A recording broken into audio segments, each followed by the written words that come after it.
Hello and welcome back to the channel. This week's story is based on the Disney Pixar story Incredibles 2. With the future of supers and jeopardy, it's down to Elastigirl to show how important they are. But when a new villain arrives on the scene, will the Incredibles be able to save the day? This was published by Autumn Publishing, and let's get into it.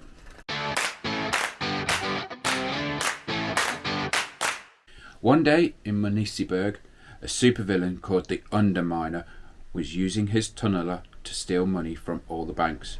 Luckily, the Incredibles were close behind him. With his family's help, Mr. Incredible was able to stop the giant machine by pulling the boiler loose.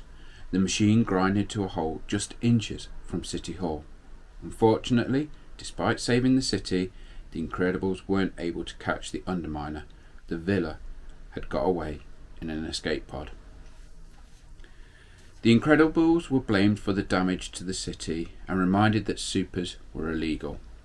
Back at the motel, the family were discussing their futures as supers. Helen reminded everyone that the law is the law and they just had to stick to it. However, later that night, Lucius Best, also known as Frozone, informed the family that a business tycoon wanted to make supers legal and needed their help.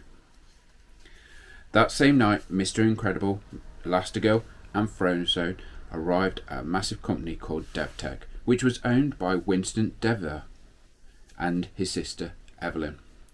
Winston blamed the death of their parents on the absence of supers.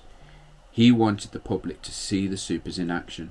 Techie Evelyn showed them a small camera for their super suits that would record their heroic acts.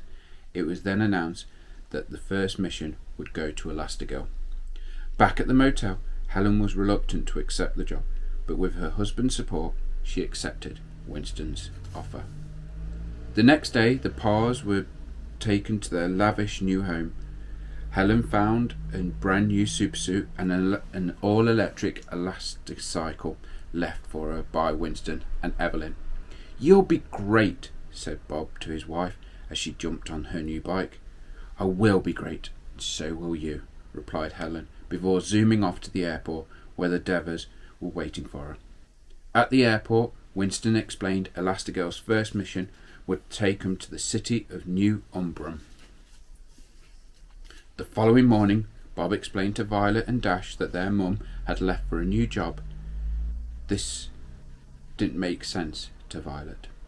"So Mum is going out illegally to explain why she shouldn't be illegal." Bob wasn't sure how to answer, but luckily for him, the school bus arrived. Meanwhile, in New Umbrum, Elastigirl was trying to stop a runaway hover train. Driving as fast as she could through the tunnels and across roofs on the Elasticycle, Elastigirl finally caught up with the train. She grabbed the carriage and stretched into a giant parachute to slow the train down. It stopped just seconds from disaster. Elastigirl was checking all the passengers were okay when she noticed a message appear on the train's control panel. It said, "Welcome back, Elastigirl, the Screen Slaver." Back at home, Bob started to read a bedtime story to Jack Jack, but the baby dozed off. It didn't take long for Bob to fall asleep too. Short while later, Jack Jack woke up to a noise outside. Looking out the door, he spotted a raccoon stealing food from the bins. The baby ran towards the glass door and passed straight through it. Jack Jack had superpowers like the rest of his family. Determined to stop the furry criminal, the super baby burst into flames and chased the startled raccoon across the garden. Suddenly, a loud crash woke Bob, and he saw Jack Jack firing laser beams from his eyes towards the terrified animal. It was chaos, and when Bob tried to intervene, Jack Jack multiplied into 5 babies. "You have powers!" shouted Bob. "Yeah, baby!" But his excitement quickly vanished. If his youngest son had multiple powers, Bob had a big problem. Meanwhile, Elastigirl was being interviewed about her train rescue. Suddenly, a hypnotic pattern appeared on every screen. The host, Chad Brentley, said in a robotic voice, "Screens are everywhere. We are controlled by screens, and screens are controlled by me, the Screen Slaver." The Screen Slaver then threatened to crash the ambassador's helicopter. so Elastigirl sprang into action, spotting the helicopter flying above the city. Elastigirl leapt inside it and found the pilots in a trance. She quickly smashed the screens to break the hypnosis and then rescued the ambassador and everyone on board just as the chopper flew out of control. Elastigirl had saved the day once again. Later, with the help of Evelyn, Elastigirl set up a signal tracker that led her to an apartment filled with hypnotizing equipment. Suddenly, the screenslaver attacked. Elastigirl chased him onto the rooftop where he jumped. She quickly transformed into a parachute and caught the enemy mid-air. However, when they landed and she unmasked the villain, it was a confusing young man who insisted he was innocent. Back at home, Bob had learned the Incredible, his old supercar, was in the hands of a wealthy car collector. He rummaged through some old boxes to find the car's remote control. Dash snapped the controller from his dad's hands. Suddenly Violet screamed as Jack, who had transformed into a monster, chased her down the stairs. Violet and Dash were furious at Bob for not telling them about their brother's powers. The following day, leaders and supers gathered in the DevTech penthouse to prepare for a summit on Winston's yacht. Elastigirl and Evelyn were in the editing room, examining the footage of Screenslaver's lair from her suit cameras. Something didn't feel right. All the Screenslaver needs to do to hypnotise someone is get a screen in front of their eyes, she realised. But what if the screen doesn't look like a screen? Elastigirl picked up the goggles and looked at them closely. Small screens were built into the lenses. Suddenly, Evelyn forced the goggles onto Elastigirl and bright hypnotic lights flashed. Elastigirl was in a trance. Elastigirl woke up a while later and found herself in a freezing room. If she tried to stretch, she would surely break. "So you're the Screenslaver," said Elastigirl to Evelyn, who was glaring at her from the other side of the glass wall. "Are you going to kill me?" Evelyn smirked cruelly. "Nah, using you is better. You're going to help me make supers illegal forever." With that, she placed Elastigirl back under hypnosis. Back at the Parr family home, the phone rang. It was Evelyn. "Elastigirl's in trouble," she said. "Meet me on the ship." Bob quickly called Lucius to watch the kids while he went to save his wife. After Bob left, 6 hypnotised supers attacked the kids. Frozone soon arrived to protect them. As the fight continued, the Incredible suddenly burst into the living room. Dash had summoned it using the remote control. The kids escaped in the vehicle just as the supers put a pair of hypno-glass goggles over Frozone's eyes. Having no idea what had happened back at his house, Mr. Incredible met Evelyn at the DevTech yacht, eager to find his wife.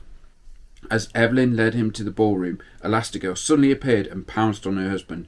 He tried to dodge her attacks, but she was too fast. "Helen!" he cried, confused. "It's me!" Elastigirl ignored him and slid a pair of hypno goggles over Mr. Incredible's eyes. He fell silent and still. On board his ship, Winston welcomed his guest and declared the signing ceremony was about to begin. However, during a group photo, Evelyn hypnotised everyone and ordered the supers to speed up the yacht and destroy the controls. The ship was on course to crash into the city. The kids knew their parents were in trouble, so they used the Incredible to get to DevTech yacht as quickly as possible. By the time they arrived, the ship had already left, but the Incredible wasn't just any old car. "Follow that boat," said Dash to the vehicle. The car suddenly sped off the pier, landed with a splash in the water, and sailed towards the ship. They then boarded the yacht and burst into the conference room. Jack removed Elastigirl's goggles, who then quickly snatched Mr. Incredible's and Frozone's off too. Evelyn was watching from the control room and then ordered the hypnotised supers to attack, but one by one the Incredibles and Frozone removed the supers' hypno goggles. Before long, everyone was released from Evelyn's control. The supers needed to turn the yacht to stop it crashing into the city. Mr. Incredible had to get to the rudder. He tied himself to the anchor and went underwater. Using all his strength, he moved the rudder and the ship began to turn.